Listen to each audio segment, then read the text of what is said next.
আমরা কি করি, বাস স্ট্যান্ড দখল করতেছি, আমরা লঞ্চঘাট দখল করতেছি, ফেরিঘাট দখল করতেছি, আর জামাতি ইউনিভার্সিটি দখল করতেছি।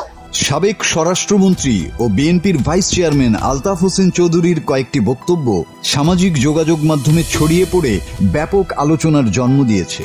গত 15ই আগস্ট বিকেলে পটুয়াখালী শহরের শেরেবাংলা সড়কে নিজ বাসভবন সুরাইয়া ভিলায় দলীয় নেতাকর্মীদের সঙ্গে মতবিনিময় সভায় তিনি বলেন, আজকে পটুয়াখালীতে আমরা বাস স্ট্যান্ড দখল করছি, লঞ্চঘাট দখল করছি, ফেরিঘাট দখল করছি, আর জামাত বিশ্ববিদ্যালয় দখল করছেন। তিনি আরো অভিযোগ করেন, বিভিন্ন বিশ্ববিদ্যালয়ের ভাইস চ্যান্সেলর, কোর্টের ম্যাজিস্ট্রেট ও নতুন বিচারপতিরা জামাতের লোক।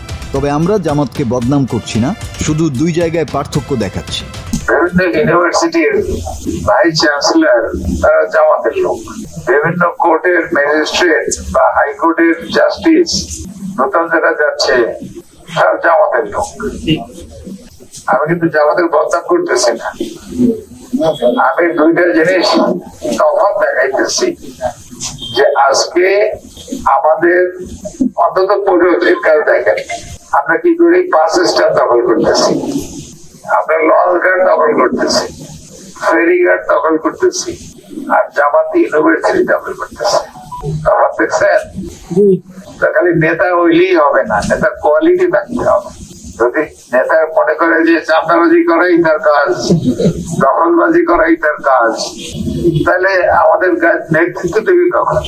এর আগে গত বুধবার দুমকিতে আরেক সভায় আলতাফ হোসেন দাবি করেন, পটুয়াখালীতে এখন আর আওয়ামী লীগ নেই, চাঁদা দিয়ে সব বিএনপি হয়ে গেছে। সব আওয়ামী লীগরা ঘুষ দিয়া এই বিএনপির নেতাদেরকে ঘুষ দিয়ে বিএনপির মধ্যে ঢুকে গেছে। সত্যি কিনা বলেন?